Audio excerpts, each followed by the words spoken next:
নমস্কার। গ্যাসের দাম এক লাফে ৬০ টাকা বেড়েছে, তাও আকাল। লোকে বুক করতে পারছে না। বুক করতে গেলেই নাকি যা বলা হচ্ছে তার মানে হলো যে অনেক দিন গ্যাস দিয়ে অনেক রান্না করে ফেলেছেন, এবার একটু ক্ষান্ত দিন।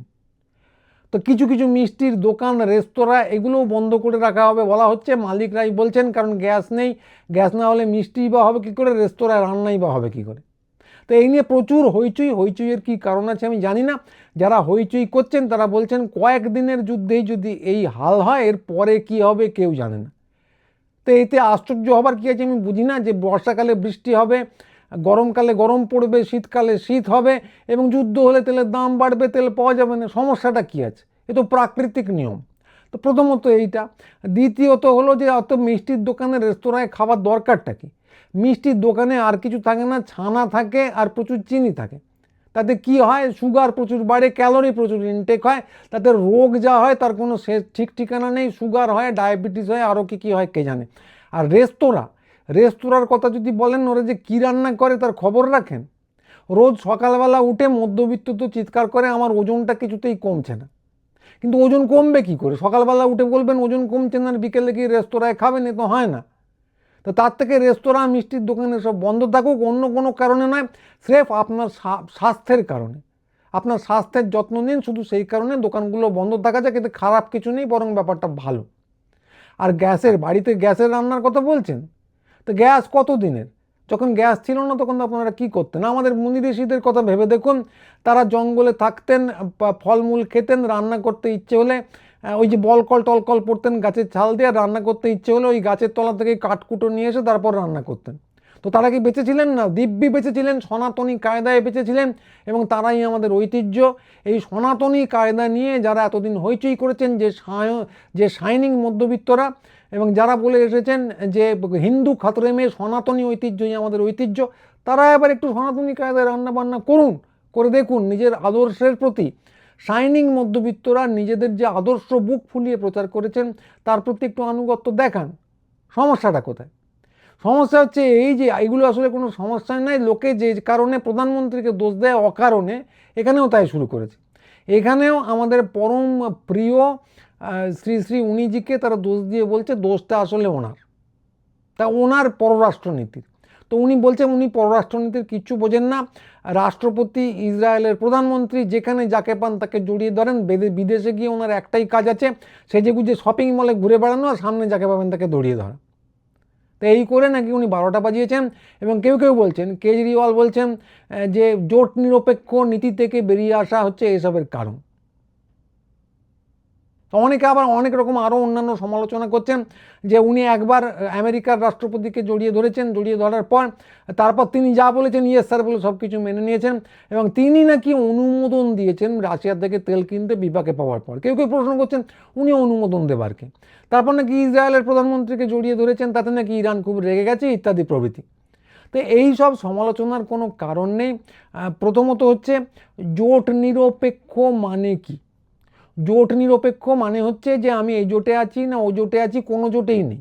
দুদল যদি যুদ্ধ করে, দুটো জোট, তাহলে আমি তাদের কারোর মধ্যে নেই। তো এইটা একটা পদ্ধতি। কিন্তু আমাদের উনিজির পদ্ধতি হচ্ছে উন্নততর জোট নিরপেক্ষতা। উনি যেখানে পাবেন, যাকে পাবেন তাকে জড়িয়ে ধরবেন।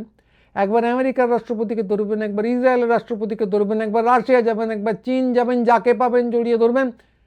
কেউ আন্দাজই করতে পারবে না তিনি কোন জোটে আছেন। তো জোট নিরপেক্ষতা বলতে এই, আপনি সবার গালে চুমু খান, সাপের গালে, ব্যাঙের গালে, যাতে সাপ ব্যাঙ কেউ বুঝতে না পারে আপনি কোন জোটে আছেন। এটাই প্রকৃত জোট নিরপেক্ষতা। হ্যাঁ, আপনার কোনো কনসিস্টেন্সি নেই বলে ওরা বিশ্বাস করছে না। চীন হোক, রাশিয়া হোক, ইরান হোক, আমেরিকা হোক, ইসরায়েল হোক, কেউই আপনাকে বিশ্বাস করছে না। কিন্তু সেটা তো জোট নিরপেক্ষতার দোষ নয়, সেটা ওদের দোষ।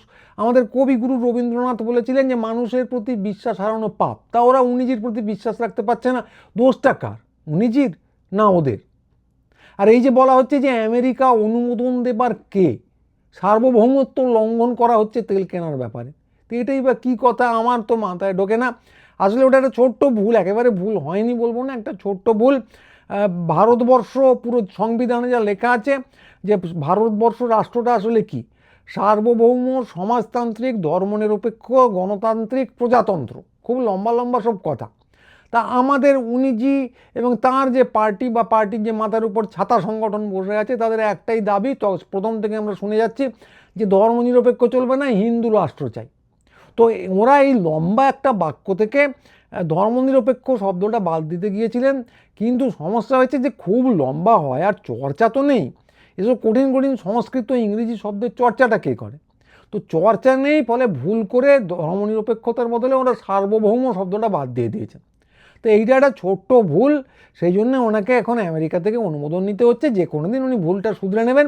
এ নিয়ে বিরাট পরিমাণে হট্টগোলের কিন্তু কিচ্ছু নেই, এই যা ঘটছে নিয়ে হট্টগোলের কিছু নেই। একটাই ছোট্ট ভুল আছে, বাকি সবই ঠিক। সনাতনী পদ্ধতিতে চলুন। আর হ্যাঁ, গ্যাসের সংকট অতি সামান্য। সনাতনী পদ্ধতিতে যদি না চলেন, অনেকেই চলেন না, অনেকেই এখন ম্লেচ্ছ ভাবাপন্ন, তারা কাঠকুটো নিয়ে আবার আগুন জ্বালিয়ে ঘুঁটে টুটে দিয়ে রান্না করবেন, এটা করতে পারেন না, সেটা আমাদের উনিজি জানেন। এবং এইটুকু বিচ্যুতিকে উনি ক্ষমা করে দিয়েছেন, আজকে নয়, অনেক দিন আগে থেকেই এটা উনি আঁচ করেছিলেন। আজকে ঘটনা ঘটলো, তারপর উনি আবিষ্কার করলেন যে আপনাদের সমস্যা হবে, এটা না, তা এটা হলে উনিজি হতেন না। উনিজি বলেই এটা সম্ভব হয়েছে, যে উনি অনেক আগেই এটা আঁচ করতে পেরেছিলেন। এবং এটা আন্দাজ শুধু নয়, আন্দাজ করার পর এর একটা চমৎকার সমাধানও দিয়ে গেছেন। বিশ্বাস না হলে আরেকবার বলি, এটার একটা চমৎকার সমাধানও উনি দিয়ে গেছেন। না, আমার মুখের কথায় বিশ্বাস করতে হবে না, উনি জনসভায় বা প্রকাশ্যে একটা ভাষণে কি বলেছিলেন সেটা প্রথমে শুনে নিন, তারপর বিশ্বাস অবিশ্বাসের কথা শুনুন। किसी छोटे से नगर में नाले के पास कोई चाय का ठेला लेकर के खड़ा रहता था और चाय बना करके बेचता था, और वहीं पर उनके एक नाली, गंदी नाली जाती थी। अब इसके दिमाग में कोई विचार आया, उसने उस नाली में, स्वाभाविक ये गंदी नाली होती, वहां गैस भी निकलता है तो कभी दुर्गंध आती थी, उसने एक छोटी सी बर्तन को उल्टा करके उसमें छेद करके एक पाइप डाल दी, और जो गटर से गैस निकलता था वो पाइपलाइन से उसके अपने चाय के ठेले में ले लिया, और वो चाय बनाने के लिए उसी गैस का उपयोग कर करके चाय बनाता था। सिंपल सी टेक्नोलॉजी।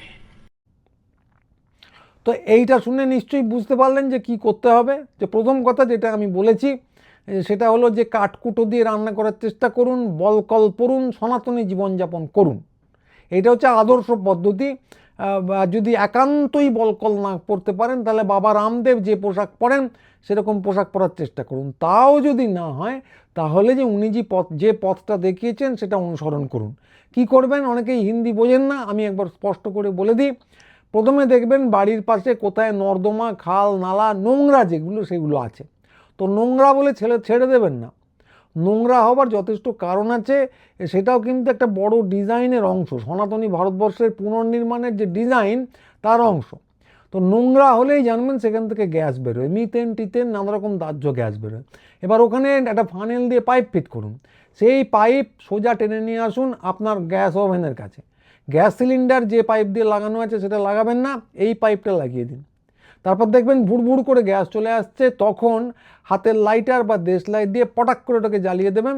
দেখবেন যে দাউ দাউ করে আগুন জ্বলছে, এবং ওখানে যা খুশি করুন। উনি বলেছেন চা রান্না করার কথা, শুধু চা নয়, ওটা দিয়ে আপনি যা খুশি করতে পারেন। তরকারি, ভাত, ডাল, কপির তরকারি, ডিমের ঝোল, সব কিছু। খালি বিরিয়ানি করবেন না, কারণ এটাতেও প্রোগ্রাম করা আছে যে নিরামিষ রান্না করতে গেলে, আমিষ রান্না করতে গেলে কিন্তু ওই আগুন নিভে যাবে। তো এইটা কেন করা হয়েছে? প্রথম কথা হচ্ছে, সনাতনী সংস্কৃতির দিকে সবাইকে নিয়ে যাওয়া অসম্ভব, এটা উনি আগেই জানতেন। তো এটা জানার পর উনি পরিকল্পনা করেছেন মেক ইন ইন্ডিয়া, উনি পরিকল্পনা করেছেন স্বনির্ভরতার। সে রবীন্দ্রনাথ বহু আগে যে আত্মশক্তির কথা বলেছিলেন, সেই আত্মশক্তিটা আসলে কি আমাদের উনি যে আবিষ্কার করেছিলেন। আত্মশক্তি হচ্ছে আসলে এই আগুন যেটা নর্দমার গ্যাস দিয়ে জ্বালানো হয়। তো এই আত্মশক্তি আপনাকে কোন দিকে নিয়ে যাবে? ক্রমশ নিয়ে যাবে স্বনির্ভরতার দিকে। অন্যের তেল কিনে যে আপনি ফুটানি মারছেন, অন্যের তেল দিয়ে ফুটানি মারার কোনো কারণ নেই। অন্যের তেল দিয়ে ফুটানি মারবেন না। অন্যের যে ধন পরহস্তগতং, অন্যের যে বিদ্যা, পুস্তকস্থা তুজা বিদ্যা পরহস্তগতং ধনম, এর মানে কি? যে পুস্তকে যে বিদ্যা থাকে সেটা, আর অন্যের হাতে যে ধন থাকে সেটা, দুটোই একই জিনিস, কোনো কাজে লাগে না, ষাঁড়ের গোবর। কাজে পুস্তকের বিদ্যা নিয়ে মাথা ঘামাবেন না, পুস্তক পড়বেন না, আর অন্যের কাছে কি তেল আছে সেই নিয়েও ফুটানি মারবেন না। নিজের তেল নিজে বানিয়ে নেবেন। অন্যের গ্যাস কিনবেন না, অন্যের গ্যাস নিয়ে রান্না করবেন না, ফুটানি মারবেন না, নিজের গ্যাস নিজে বানান। পাশের বাড়িতে যে নর্দমা আছে, পাশের রাস্তা দিয়ে যে নর্দমা আছে, নর্দমাগুলো এমনি এমনি রাখা হয়নি, সেখান থেকে গ্যাস নিন, সেখান থেকে আগুন জ্বালান, রান্না করুন এবং সনাতনী পদ্ধতিতে, একটু পরিবর্তিত সনাতনী পদ্ধতিতে জীবনযাপন করুন। এবং কেউ কেউ যদি প্রশ্ন করেন যে এত ভারতবর্ষ 140 কোটি লোকের দেশ, 140 কোটি বা ওই জাতীয় কিছু, তাতে সবাই যদি এইভাবে গ্যাস দিয়ে রান্না করে অত নর্দমা আসবে কি করে? এই তো ভারতবর্ষ তো নর্দমার ভেনিস নয় যে চারদিকে কাটাকুটি মেলে নর্দমা রাখা আছে বা নালা। ভেনিসের মতো কিছু ব্যাপার হলে সম্ভবত। তো কথা হচ্ছে যে সে ব্যাপারেও কিন্তু উনি যে আগেই ভেবে রেখেছেন যে 140 কোটি না কী বলছেন, এসব কিন্তু থাকবে না। আপনারা যদি এসআইআরের কথা ভাবেন, এসআইআর আপনারা ভাবছেন এমনি এমনি করা হয়েছে, তা নয়। লোক সংখ্যা কমানোর জন্য করা হয়েছে। প্রচুর আবর্জনা জমে আছে ভারতবর্ষ জুড়ে। উনি যে একটা সুপরিকল্পিত ব্যবস্থা নিয়েছেন যাতে এত লোক আর না থাকে। জপাজপ যারা বাংলাদেশি, যারা রোহিঙ্গা, যারা সন্দেহভাজন, যারা বাঙালি, তাদেরকে কেটে বাদ দিয়ে দেওয়া হবে, বাংলাদেশে কিংবা ডিটেনশন ক্যাম্পে পাঠিয়ে দেওয়া হবে। এবার বাংলাদেশে গিয়ে তারা কী জ্বালিয়ে খেলো জানার দরকার নেই, আর ডিটেনশন ক্যাম্পে খাবার দেওয়ারই দরকার নেই, মরে গেলে যাবে। ফলে জনসংখ্যা অর্ধেক হয়ে যাবে। আপনি যদি বাঙালি হয়ে বাঁচতে চান তাহলে অন্য কথা, যদি উনি যদি সনাতনী হয়ে বাঁচতে চান তাহলে বাংলা বলবেন না, নিজেকে বাঙালি বলে পরিচয় দেবেন না, আপনার নাম থাকবে, আপনি হিন্দিতে কথা বলবেন। তো এইটা যদি আপনি করতে পারেন তাহলে দেখবেন যে আপনি বেঁচে আছেন, টিকে আছেন এবং ভারতবর্ষের জনসংখ্যা অর্ধেক হয়ে গেছে বা কমে এমন জায়গায় দাঁড়িয়েছে, ওটাও খুব একটা সুপরিকল্পিত ব্যাপার, কমে এমন জায়গায় দাঁড়িয়েছে যেখানে ওই নর্দমার গ্যাস দিয়েই আগুন জ্বালানো সম্ভব এবং সেখানেই আপনি রান্না করতে পারছেন। এবং এইটাই হলো মেক ইন ইন্ডিয়ার মূল মন্ত্র, যা দিয়ে আপনি রান্না বান্না করে সুখে থাকবেন, চূড়ান্ত স্বনির্ভরতা আসবে, আর পৃথিবীর কারো দিকে তাকিয়ে থাকার দরকার নেই।